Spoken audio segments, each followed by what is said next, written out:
un Dieu bon ne peut permettre la souffrance? Vérité ou mensonge? C'est ce qu'on découvre à l'heure de la bonne nouvelle.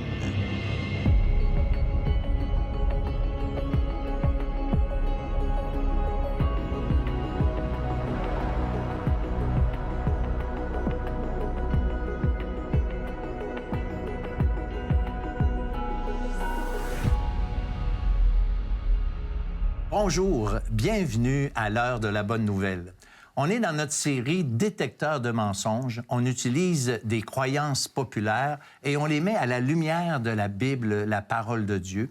Et je suis avec Martin. Bonjour, Martin. Salut, François. Aujourd'hui, un Dieu bon ne peut pas permettre la souffrance. Vérité ou mensonge? C'est une conclusion qui est hyper logique. On enseigne dans la parole que Dieu est bon, que Dieu est amour, que Dieu nous aime. Hein? Il nous a tant aimés, il nous a donné son Fils unique. On enseigne aussi que Dieu est tout-puissant. Dieu, il est Dieu, il peut tout, il peut faire tout.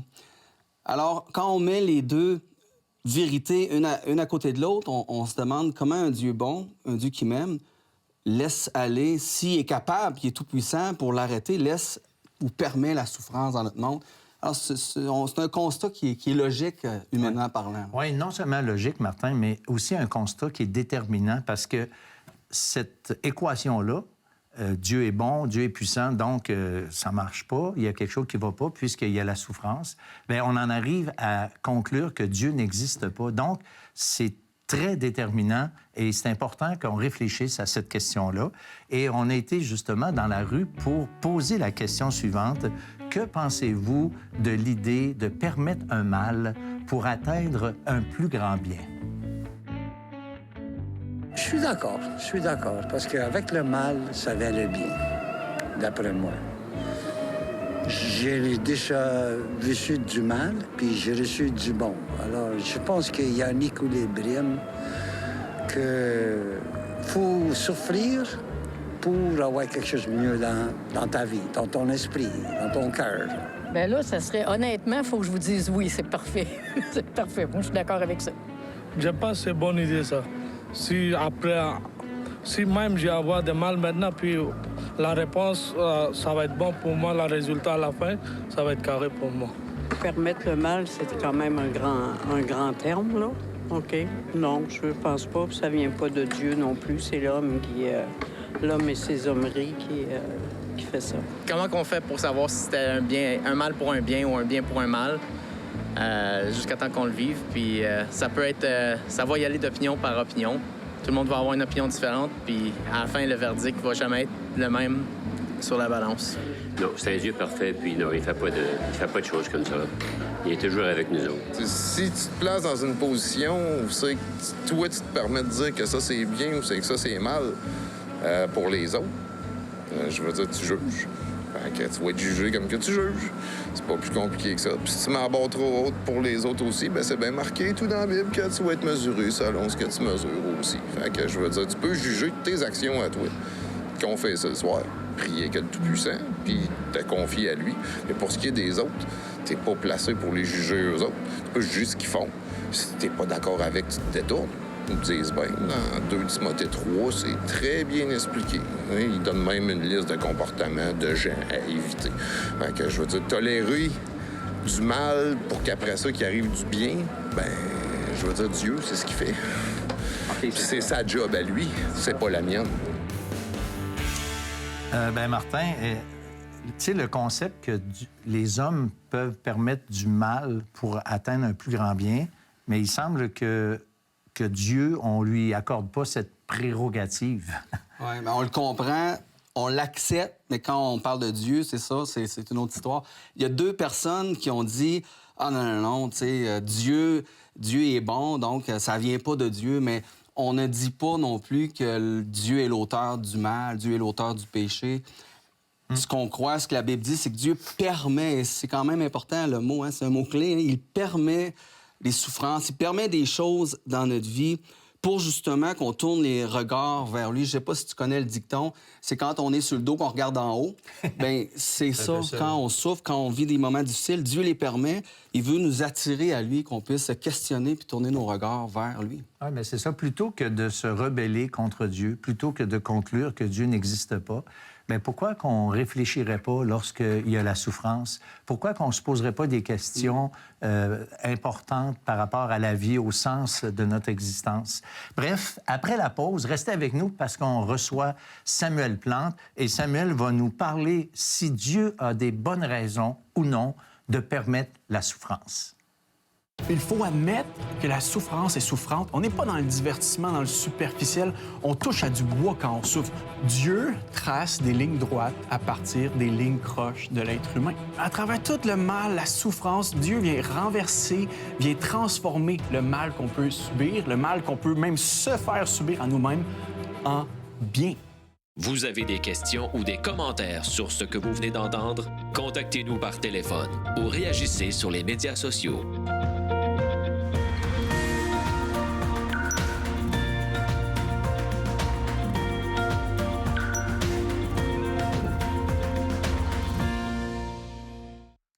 Alors, on est avec Samuel Plante. Bonjour, Samuel. Salut, François. Écoute, on t'a donné un mandat quand même pas évident, c'est-à-dire pourquoi Dieu peut permettre la souffrance. Est-ce que ça fonctionne, ça a de l'allure, cette affaire-là? Je suis pas le secrétaire de la Trinité, mais je vais essayer d'y répondre du mieux que je connais. Les Écritures, bien sûr, parce que c'est notre autorité, c'est sur quoi je vais baser ma réponse, la Bible. Voilà. C'est un argument qu'on entend souvent. Si Dieu est vraiment bon et amour, pourquoi on voit autour de nous autant de mal et de souffrance? C'est peut-être qu'il n'est pas si bon qu'on prétend, ou sinon, peut-être que Dieu n'est pas aussi puissant que la Bible prétend. Et il ne peut pas réellement changer les choses. Donc, de deux choses l'une. Soit Dieu n'est pas amour, puisqu'il y a du mal, ou soit Dieu n'est pas vraiment souverain sur l'univers. Ou, comme j'ai dit en intro, il n'existe peut-être pas non plus. Ou il n'existe pas, tout simplement. C'est ça. Mais cette équation-là qu'on entend souvent ne tient pas compte d'une réflexion un peu plus profonde qui nous amène à dire que, parfois, la souffrance mène à une meilleure fin.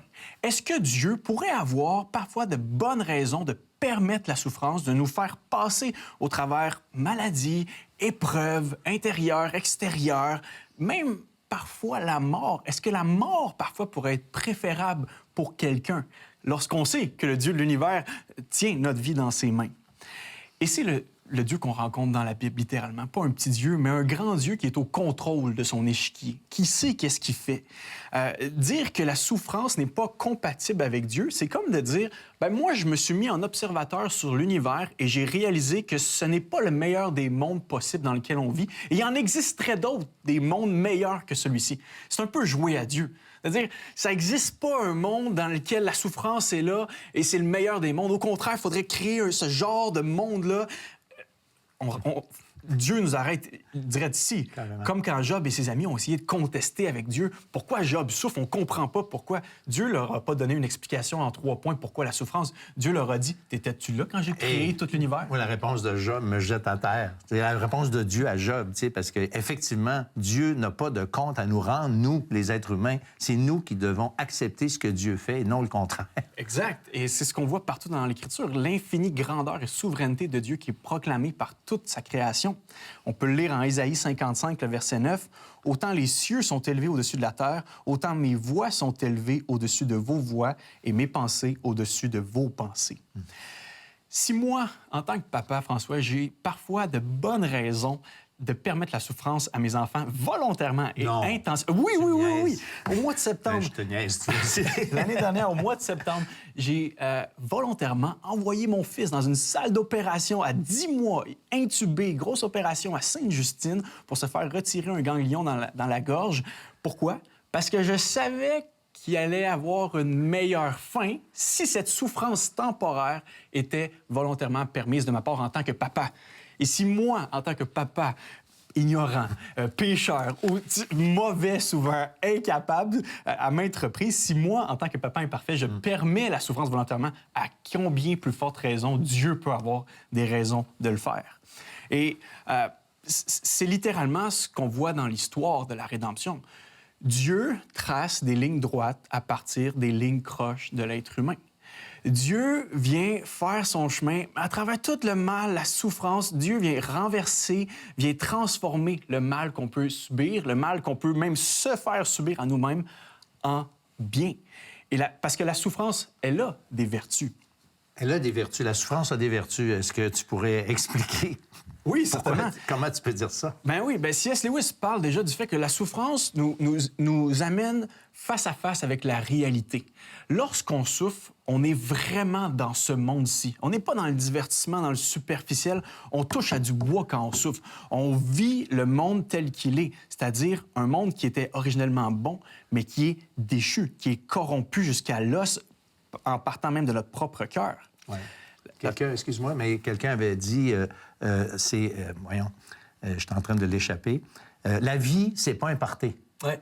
Puis ça nous fait réaliser ça. La souffrance nous fait montrer que, hey, la vie, les gars, là, c'est pas un party. Oui, la souffrance nous fait pleurer, mais pleurer avec raison sur l'état de notre être et l'état de notre monde. La souffrance nous invite à réfléchir sur notre état. Tu sais, quand on a juste un rhume, là, puis là, on est cloué au lit ou une grosse grippe, on prend un petit pas de recul souvent par rapport à la santé que j'ai en moment normal. Ouais, quand ça va bien, on apprécie, là. Oui, la famille que j'ai, tous les bienfaits que j'ai. Juste une petite grippe a cet effet-là, bienfaiteur, de nous faire réfléchir. Et c'est une des paroles de sagesse qu'on voit dans l'Ecclésiaste. Au jour du bonheur, sois heureux, et au jour du malheur, regarde, sois attentif. Réfléchis. On est tellement bon là, pour s'étourdir dans toutes sortes d'idéologies, de philosophies, de pensées, de courants, mais lorsqu'on souffre, on réalise notre finitude, notre petitesse, notre faiblesse, et je pense que c'est une bonne chose. Parce que dans tout l'orgueil humain, dans toute la prétention à la puissance humaine, à la technologie, à tout ce que tu veux, la science qui nous donne ce gros sentiment là, de pouvoir, on a besoin de se rappeler qu'on nous sommes de petites créatures, des fourmis dans ce monde. Très limité. Questionner Dieu pour la souffrance, c'est comme quand la fourmi questionne Einstein pour une règle de mathématiques. Ça n'a pas vraiment de sens de rentrer en guerre contre Dieu parce que la souffrance existe. Au contraire, on devrait réfléchir sur notre état et se rappeler qui nous sommes. Et littéralement, quand on a demandé à Jésus un peu la question pourquoi il arrive des catastrophes naturelles, pourquoi la tour de Siloué s'est effondrée sur 18 personnes, Jésus leur répond essayez pas de trouver la réponse, mais changez. Prenez une prise de conscience parce que sinon, vous aussi, vous allez mourir sans espérance comme ces gens-là. Changez. Donc, la souffrance a quelques vertus. Mais, tu seras d'accord avec moi que même si on nomme, puis là, je n'ai nommé quelques vertus, mais même si la souffrance peut avoir un happy ending à la fin, une fin heureuse, quand la souffrance, c'est la souffrance, ça fait mal, la mort, il y a plein de choses. Tu sais, t'as bien beau avoir une philosophie, comme tu es en train de dire, puis je suis d'accord, mais ça reste que ça fait mal. Oui. Comment, même si je faisais cet exposé-là, un papa qui est en train de perdre son enfant, qui a même pas 2 ans, il me dirait, oui, c'est beau tout ça, mais je la vis, l'atrocité de la souffrance. Parle à une maman qui vient de perdre son enfant dans son bedon, puis j'ai beau lui dire, ta souffrance va permettre d'aider d'autres gens après. Elle vit cette atrocité, cette malignité, et j'ai le goût de dire, il ne faut pas enlever la malignité du mal. Il faut admettre que la souffrance est souffrante, et je crois que la Bible nous aide plus que n'importe quel autre texte à voir le mal en pleine face. Elle ouvre une fenêtre pour qu'on vive notre mal. Quand tu lis les psaumes, tu vois comment le psalmisme se lamente. Habakkuk, j'ai une citation ici que j'aimerais vous lire. Habakkuk, chapitre 1, versets 2 et 3, il dit « Jusqu'à quand, Seigneur, vais-je t'appeler au secours sans que tu ne m'écoutes, et vais-je crier à la violence sans que tu nous en délivres? Pourquoi me fais-tu voir tant d'injustice? Comment peux-tu accepter d'être spectateur du malheur? Autour de moi, je ne vois que l'oppression et la violence. Partout éclatent des procès et des querelles. » Moi, je dis, c'est comme si ces gars-là, là, les psaumes Habakkuk ici, ils mettent leurs tripes à la table. Ils sont humains. C'est ça que les gens, des fois, je pense qu'on l'échappe. Les gens qui ont écrit la Bible avaient des mêmes sentiments que moi, que toi, que vous. Quand on souffre, ça fait mal, point. Oui, et je pense que c'est la première étape, parfois même pour aller vers Dieu, d'admettre que ça va pas. Ça va pas dans notre monde, ça va pas à l'extérieur de nous, et ça va même pas dans notre propre cœur, dans nos propres pensées. Jésus a dit « Heureux ceux qui pleurent, Heureux ceux qui pleurent, car ils seront consolés. Je pense qu'on a bien démontré que c'est bon parfois de pleurer. Et après la pause, je vais parler de la deuxième partie de ce verset, car Dieu les consolera. L'heure de la bonne nouvelle, en collaboration avec le Messager chrétien, vous offre gratuitement le livre de méditation quotidienne La Bonne Semence. Pour en recevoir un exemplaire, écrivez-nous à l'heure de la bonne nouvelle, casier postal 33012, comptoir postal Thibault, Trois-Rivières, Québec, G8T 9T8. Vous pouvez également nous joindre à info@hbn.ca ou par téléphone 1-866-509-1319. J'ai terminé le dernier segment en disant qu'autant vertueuse peut être la souffrance dans nos vies, le mal reste mal, la souffrance reste souffrante et on aimerait la faire disparaître. Et c'est un des pôles de l'enseignement biblique, la réalité dégueulasse, horrible, abominable du mal et le fait qu'on aimerait tous avoir un monde qui est sans souffrance, qui est parfait.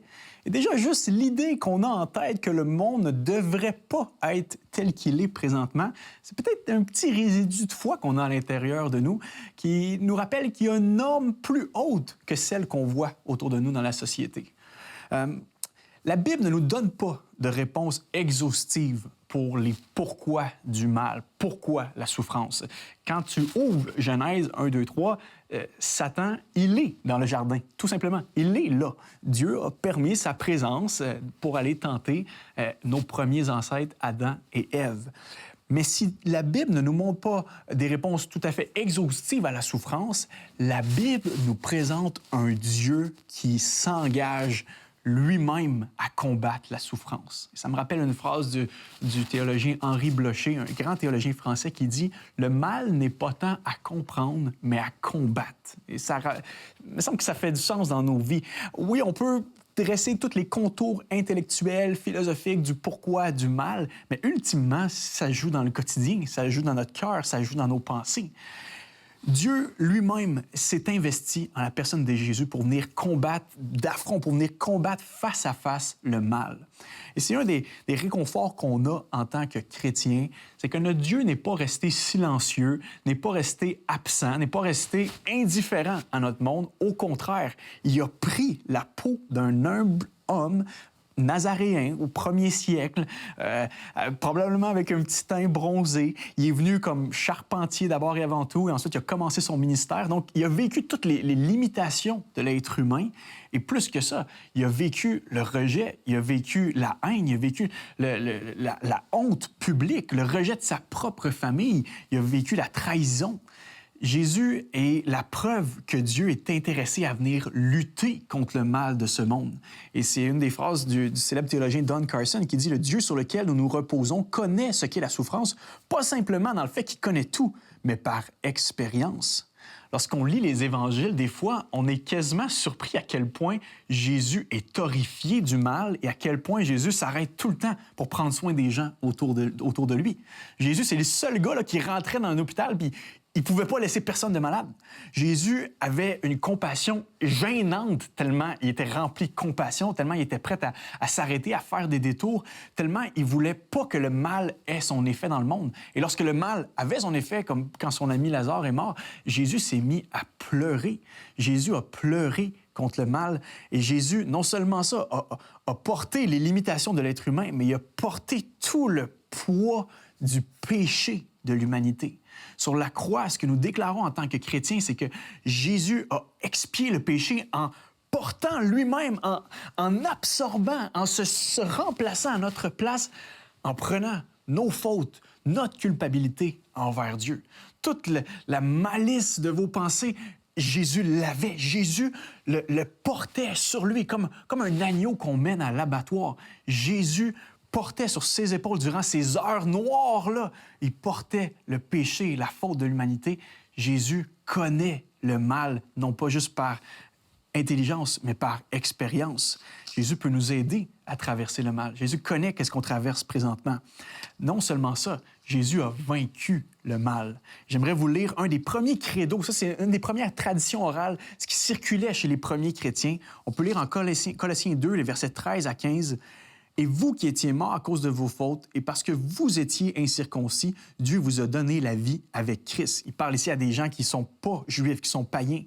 Il nous a pardonné toutes nos fautes, car il a annulé l'acte qui établissait nos manquements à l'égard des commandements. Oui, il l'a effacé, le clouant à la croix. Là, il a désarmé toute autorité, tout pouvoir, les donnant publiquement en spectacle quand il les a traînés dans son cortège triomphal après sa victoire à la croix.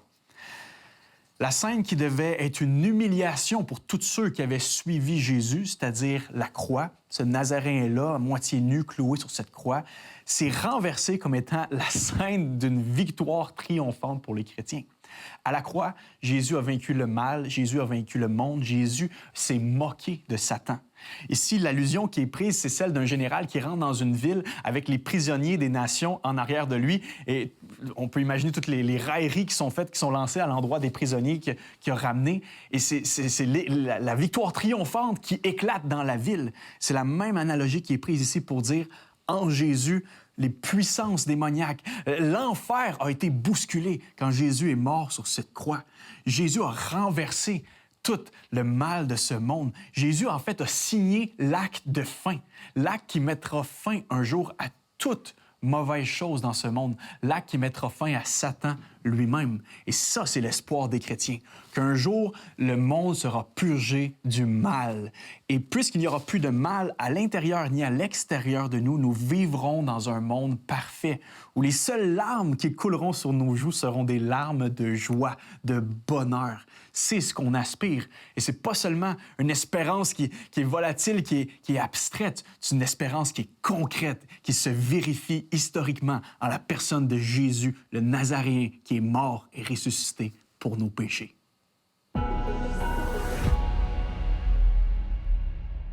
C'est vrai que Dieu n'est pas insensible à notre souffrance. C'est vrai que Jésus a souffert. C'est vrai que Jésus a expérimenté la douleur. C'est vrai que Jésus a pleuré. Mais j'aimerais vous rappeler que la plus grande des vérités, c'est que Jésus a subi le jugement de Dieu qui devait être nôtre, lui, l'innocent, pour des coupables. Alors, savoir n'est pas avoir. Et nous sommes invités aujourd'hui, même si vous êtes d'accord avec ça, il faut plus que croire intellectuellement, il faut s'y engager notre cœur. Et vous pouvez le faire là où vous êtes chez vous. Vous pouvez peut-être prier, dire, « Seigneur, je reconnais que je suis un pécheur et je reconnais que Jésus, lui, l'innocent, a payé de sa propre vie et qu'à partir d'aujourd'hui, je veux et je peux être réconcilié parce que Christ a payé le prix ultime en donnant sa vie pour moi. » Vous avez des questions ou des commentaires sur ce que vous venez d'entendre? Contactez-nous par téléphone ou réagissez sur les médias sociaux.